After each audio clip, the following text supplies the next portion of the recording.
Good afternoon from Droitwich, and that's in the West Midlands, not far southwest of Birmingham. Here with PCSO Police Community Support Officer Aidan Goundry. Aidan, thank you so much for welcoming me here in Droitwich. And as you'll be able to see, Aidan is in full uniform, on duty, I believe, today. This is a lunchtime half hour that you've managed to squeeze in. Again, many thanks on that. And we're going to have a wander along a canal in Droitwich and have a chat about a variety of things. Live as a PCSO, your cystic fibrosis condition and how that affects or doesn't affect the work you do, and indeed the IPA, the International Police Association, of which you're a very active member. So here we go. Let's we'll wander down here, and so you're a police community support officer, PCSO, here in West Mercia. Tell me about your application to join West Mercia as a PCSO, given your medical condition. Was that any particular bar to proceedings, or did it go as smooth as anything? Well, obviously I left university having gained a criminology and sociology degree, and the reason for that was I'm from a policing family, and so I'd always wanted to go into the service myself.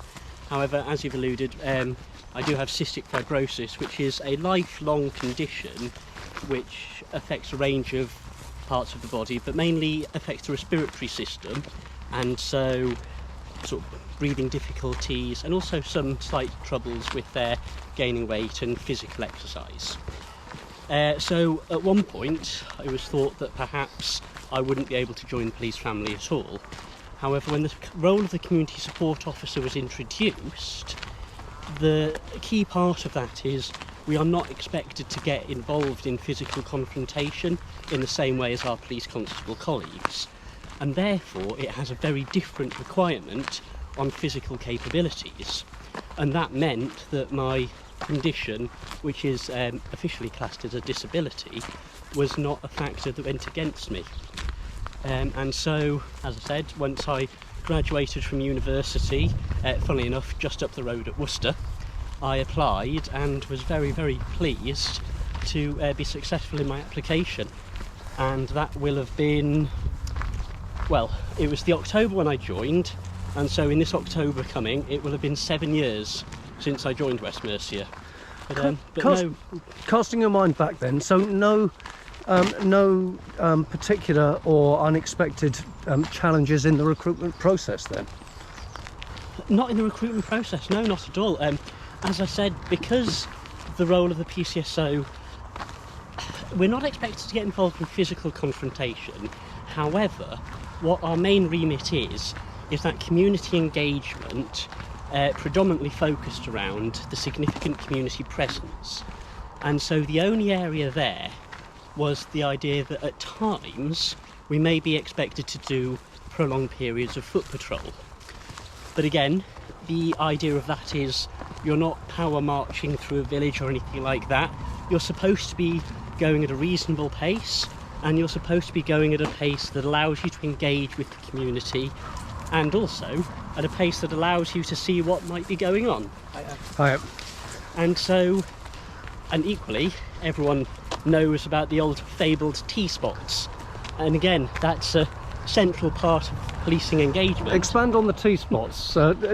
Those not all our audience may know about T-spots, so expand on that. Well, there's the old joke that a good police officer never gets wet, and the reason for that is whenever it rains, you're supposed to have a wide range of contacts who you can always stop in to say hello to and have a cup of tea with, and generally check how things are with them. And so that, again, is the fantastic element of engagement, whether that be an individual, a community group, a school, or a partner organisation. Then what that does as well is really breaks up that patrol that you have to do, and whilst not sort of shirking off, as it were, does allow you to take those breaks, and also delivers that engagement that we need, and fantastically does often provide you with a high level of intelligence that helps the team to do the job we're here to do. That intelligence point you make, that so much intelligence, including at the counter-terrorism level, so much of that will start from the personal contact that the PCSO or potentially the police constable may have with members of the public, simply engaging with them on that one-to-one basis. Completely. And what you've got in your safer neighbourhood teams is officers who, unlike our patrol colleagues who go wherever they're sent, we are focused on a single geographic area. And that means that the residents and the community get to see us all on a very regular basis, and we develop those personal contacts. But then coupled with that, a key part about the police community support officers is that we do not have the same equipment that our police constables have. I've got a couple of torches on my belt. However, we do not carry a baton or the Parva or CS spray, and certainly no tasers. And a suggestion there is that in some people's eyes that makes us more approachable, and so they feel more comfortable to speak to us on occasion. Of course, there's very, very justifiable reasons for our constable colleagues to have those items, but it's not something that we need. And although we're still part of that one family, sometimes the interpretation of what a CSO is for can become slightly different. And it's, as well, we sometimes will engage with a family over a small matter and help them to resolve it, and then that is what leads them to... You're establishing the trust. Precisely. You're establishing the rapport. People will see you as Aidan, possibly beyond the uniform. Exactly. And a big part of that is as well our schools engagements. Wherever possible, we spend a lot of time in the school, both primary, junior and high schools, where we develop the relationship with the young people, and then when they are older themselves, it's very different to have an issue with a police officer you've never met. However, with someone who, they visited when you were in year 5 and you saw them when you were in year 8, and now you're 20 years old, but you've known that person for the best part of your life, and they've always been a friendly, reassuring figure when they have engaged with you. It's, I must admit, that's a particular bee in my bonnet, if you like, the youth engagement side, the youth support, but this conversation is more about you than it is my views, so we'll... but on the... you mentioned then that as a PCSO, first of all, you don't have the equipment that would allow you with greater confidence to get involved in hands-on in fights and the like, and stopping them. Have there been instances where, though, you have found yourself in that situation, and how have you dealt with it? How have your colleagues dealt with it? Well, they have. I mean, the nature of the job we're in, we are still wearing a policing uniform, and so no matter how you want to dress it up, there will always be some people who do not look past the uniform and see who we are. And those are slightly more complicated times. You've still obviously got your verbal skills, which you always rely on, and we do get given basic self-defence training, as do all of our officer colleagues. And then what you rely on when it does reach that point is the team that you've got with you. And the positive there is that I have sort of complete faith in my constable colleagues and the response officers who support us, and I know full well that should there become a more severe issue, they will not be far away to come and assist where needed.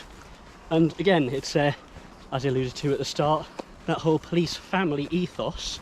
We may work in different areas, have slightly different remits, but our end purpose is all the same. It's predominantly protecting the community, but part of that is protecting each other as well and supporting each other when it's needed.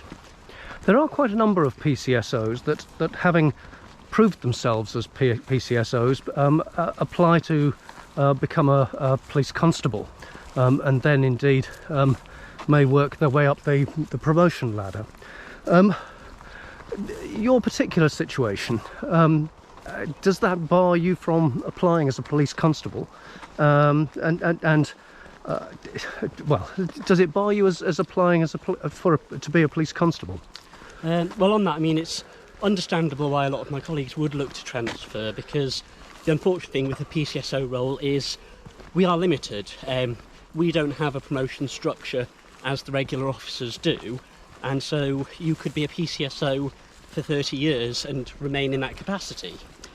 That said, when a PCSO becomes a PC, I mentioned about them getting sent anywhere, and so you can lose a lot of local knowledge that is no longer utilised, which I do think is a shame.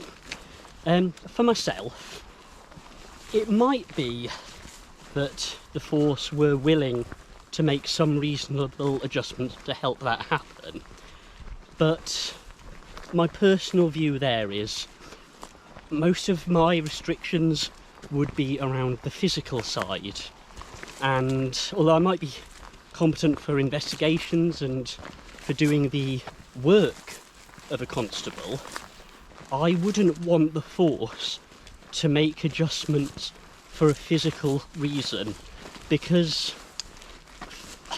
those guidelines, if you will, are in place not just to protect the public, but also to protect myself and also my colleagues.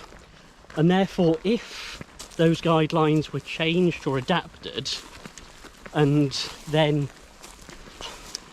it would reduce that protection that is given to all of us. Yes. Because even if I were competent for the investigations, but then I wasn't able to suitably defend myself and my colleagues, should the issue arise, then we would be doing ourselves and the public a disservice. So although from your description, actually we'll spin the camera around a little, because rather than having a bunch of nettles behind, let's just take a moment to look at the canal, looks disused canal behind us. I want to come back to the PCSO PC element in a minute or two, but so this is one of the fantastic things about the Droitwich area, in that we are very lucky to have some very beautiful countryside in which we patrol. And we've walked along the footpath just here. Oh, and look, just down here, there's some ducks. Just sat there quietly. Fortunately, we haven't disturbed them. Let me just go on this side, and so we can have the canal path, the canal itself behind. So you've described there why you wouldn't wish the force to make adjustments for your circumstances, or indeed others in similar circumstances. But you know, not least through your experience, the background you have prior to policing, do you feel there are opportunities, or would you like there to be opportunities for you over and above the PCSO role? I think anyone would possibly be not being entirely truthful if they didn't want any opportunities. That said, and it's something I know that has been mentioned around the halls of the NPCC in the past, National Police ACPO level. Chief, oh goodness me, the National Police Chief Council, or the Association of Chief Police Officers. Yes. Where perhaps there could formally be a slight structure of promotion for PCSOs, perhaps having senior CSOs to delegate some of the roles of your police sergeant. Yes. I do feel that would be an area worth exploring, because, as we mentioned, a lot of very experienced PCSOs, should they want that progression, do have to become PCs in order to get it. And so you do lose very experienced people from that role. I mean, prior to sort of starting recording, you mentioned about the direct entry inspector. Yes. Now, obviously they have a very different role when it comes to frontline policing, and so perhaps on the terms of physicality that would be possible. However, one of the things I love about my role is that community engagement and the very possibility of getting out on foot patrol in uniform, which is something I'm incredibly proud to wear, and engaging with the people who we are here to serve and look after. And as soon as you step away from that, it becomes a very different role, I feel. And I think I would, although I'm sure I would relish the challenge of having those different opportunities, I do think that I would miss the frontline element of policing. The policing, the day job aside, you've made yourself very active in the IPA, the International Police Association. And you've been active, I think, for a number of years now. So how did you get involved in the IPA, and what sorts of things have you been doing that have given you particular satisfaction in that? I thought that was a call to assist there for a second or two, in which case, but it appears not. So IPA, tell us about the IPA. So the International Police Association was in fact founded in England in, they'll lynch me if I get it wrong, 1960, I believe. And with that, it's a friendship association for police officers from around the world. Currently, I believe about 65 countries internationally are members. And its main purpose is for travelling, meeting up and socialising. However, in recent years, we've also branched out hugely into increasing the professional aspects of what is on offer. And so for me, that is whenever because I'm a hugely keen traveller and also immensely proud of being a member of the police service. And so this association brings the two together absolutely perfectly. And so on a social aspect, I've travelled around the world using it, mainly through Europe and Asia, but also some fantastic trips to Russia to meet our colleagues there. But then also I've attended training seminars in Scotland, several times in Germany in Gimborn, where we happen to own a castle where we host our training. A castle? Goodness me. Exactly. It sounds a wonderful place for training. Exactly. Sorry, I interrupt you. And even spending a week with the police in Estonia, Yep. where I spent a bit of time with them, but also delivered some talks on community policing in the United Kingdom. Yes. And I might be biased, but I'm very much of the opinion, if you want external training, yes, if it's for SWAT or firearms or something, you might go to the Americans, but if you want community policing, then you should contact the Brits every day of the week. Recognition that each country has strengths, the corollary, each country has policing weaknesses, and an opportunity to learn from those that have the strengths in their armoury, as it were. Entirely, yeah, and that's not to say that any other countries are not equally as good at community policing, but it's just we have been doing it for a long time, and we can always all learn something from each other. This is quite a narrow footpath, so one of the things, if I spin the camera around, I've found on these policing friendship tour walks and video chats is never quite knowing what to expect as we I have remarked on this once or twice before, but what I do like particularly about this route is that the ground is solid, and sometimes the ground has been most unpleasantly not solid. So the IPA, you two further elements I'm just keen to explore about your work in the IPA. One of which I know that you're doing some work in preparation for a trip to Africa, but perhaps prior to that, you mentioned to me last time we met that you're developing an app that's hoping to improve the way in which those in the IPA members can actually liaise one with another across international boundaries. Of course, yes.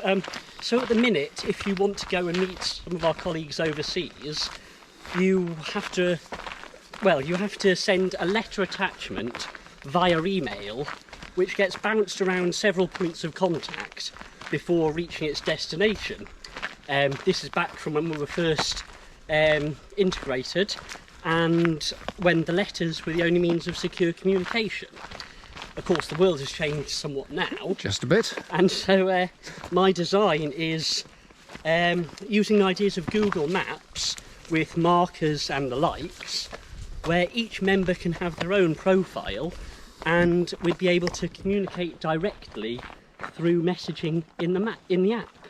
If you think of the map view on booking.com, or even just on Google Maps, where you have markers showing what's available.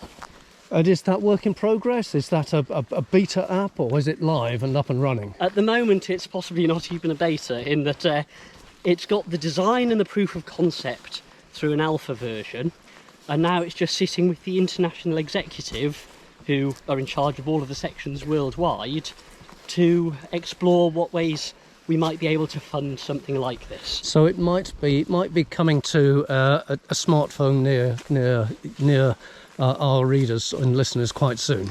I would hope so, certainly. And so here we are. We'll turn to the right, as you've suggested, steps. I'll let you go first, if I may, on the steps. Of course. And we'll get. Here we are, making our way from the canal, and we're just something of a wider path. So from a cameraman point of view, it'll be, says he, famous last words, a tad easier on the, there we are, gate is shut, a tad easier on the, hopefully keeping you in frame. So hopefully in September we'll be able to sort out funding for that, and then yes, watch this space. And Gambia, I think it was. Tell us about the IPA plans for Gambia. Well, as you mentioned, since I've joined the IPA about 4 years ago, I've become very, very active, and I run the branch at a local level, and then I'm the vice chair for the entire region, and even the region being all of the West Midlands. Okay. And last year was co-opted onto the national committee, and so because of all of that, I was approached by a gentleman who is a member of the IPA in his own right, but then he's also the chairperson of the National Police Aid Charities, known as NPAC, and they are a team of mainly retired but some serving police officers and staff, and their purpose is to deliver aid to countries across the world, but predominantly in Western Africa. And so, and they've been doing this for about 15 years, very successfully. So this gentleman approached me and said that they were looking at providing a large number of ambulances to the Gambia, and he thought it would be a fantastic event for the IPA to get involved with, and asked if I would become the liaison for the IPA to recruit all of the team to drive the ambulances and vehicles, and to be one of the leads on the operation. So these then are what will be operational ambulances in the Gambia, are they? And new or former ambulances here in the UK, or potentially elsewhere? Well, almost. So they will be operational, but not in the sense of our big yellow box vans, but more if you think of community ambulances and patient transport. And what you've got to remember is, in the Gambia, this infrastructure is very poor at best. And so even just being able to transport someone with injuries to a hospital is limited, and that's on injuries, but let alone ones like pregnant mothers who are in childbirth and the likes. These are all areas where mortality and risk of injury are hugely severe. And so the ambulance in question will be ones that we've acquired from organisations like SAMA, which would be sort of the French or Spanish search and rescue. Bear in mind that overseas it's normally the fire brigade who provide these ambulatory services. And so we will be looking to acquire these from our contacts across France and Spain, and then myself and my team will go into Spain, collect the vehicles, and then ideally in the space of a week we'll transfer them across the Sahara Desert down through Western Africa to deliver them to our contacts in the Gambia to distribute to the community hospitals. And so at what point are you hoping to deliver these ambulances? Do you have a date in mind? We have a set-off date already in mind. For operational reasons, I'm not actually allowed to disclose that. Right, okay. But it's not next week, though. It's not. It is in March 2022. Okay. The reason for the caution is we will be travelling through some areas that could be considered hostile. So risk. if we said March or thereabouts in 2022. That's right, yes. And in the meantime, you've got the challenge of acquiring the ambulances, of lining the team up, of making sure that the Gambia is ready to accept the ambulances on arrival. So there's quite a task there.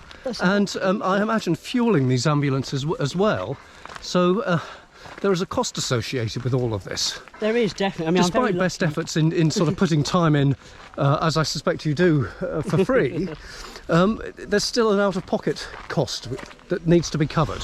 Certainly, yeah. I mean, we are very lucky in that the NPAC team are very experienced, and they're the ones who have these contacts to find what we need to. So my remit initially has been to recruit and develop the entire team who will be the drivers. Yes. But then, as you say, it's a huge undertaking, and we are expecting to have to buy the ambulances themselves even. And so with our target of around 30 vehicles to take, the overall funding that we're trying to reach is about £380,000. Goodness me. I'm tempted to. Well, I will ask here. So, how far are you into raising that, and how far are you into actually recruiting the drivers and others potentially for this? Well, the first question is currently zero. Right. But that's because before we could start, we had to recruit the crew. Okay. And I'm happy to say that we have got a full complement of British crew members already. And I'm just waiting on confirmation, because given that it's an IPA, International Police Association involved event, I decided very early on that we would show that international friendship by trying to get at least one European officer per van. And so I'm currently waiting on colleagues from across Europe to reply so that they would join. So we've got a full complement of British officers, and we're just waiting for Europe to confirm, and then the fundraising will begin in earnest. So that rather brings me on to in this policing friendship tour and the videos that I'm recording with various policing officers, staff, suppliers, academia and others. Each time I put together a recording, I ask the person walking with me to nominate a charity. Now I know what your charity or charities may well be, so rather than me disclose what they are or what it might be, do share with us. Well, I suppose there are two. I mean, at the start we mentioned about my own medical condition. There's a there's a national one called the Cystic Fibrosis Trust who they do a lot of work developing medicines and working on the research and the lobbying the government for more support, and that cause is very noble, certainly, but one a bit closer to my heart is called Cystic Fibrosis Care, and that's a very local charity. And what they do, they don't do the research funding or anything like that. They try and support the patients on the ground. So if you are struggling to pay your car parking when you travel up to the hospital, or if you need a new fridge for your medicines because yours broke, that's what they... And they also do their best to fundraise for the local cystic fibrosis ward, where they try and just make the place a little bit more pleasant, considering some of the patients can spend 2-3 weeks there at a time, or even more. So one close to my own heart would be Cystic Fibrosis Care. However, as a one-off, as it were, as I mentioned, my team do have quite a long way to go to raise the almost £400,000. That haven't yet started. Yes, so and so the National Police Aid charities could also be one worth mentioning, which the National Police Aid charities. Yes, we are actually. I recently set up a Virgin Giving page for the team, and we are under the operation name of Op Zephyr, which is where we get our logo from, and also our well, I'll let you sort of look into what the Zephyr means. Operation Zephyr, Z-E-P-H-Y-R. I can't do the phonetic alphabet, but that is the one, and I think you'll find it very fitting for the purpose we're following. We'll certainly make sure that those details are available on the Policing Insight website. Aidan, it's been an absolute pleasure walking with you. We've doubled back on ourselves a little bit as we've come along on our walk, and this was the spot at which there was a small family of ducks. Well, there's a pigeon. Well, there's a pigeon still. There's a pigeon there. The ducks are still there as well. So I'm just very gently going to bring them into shot. And I think no further than that, because it might disturb them. Aidan, thank you so much.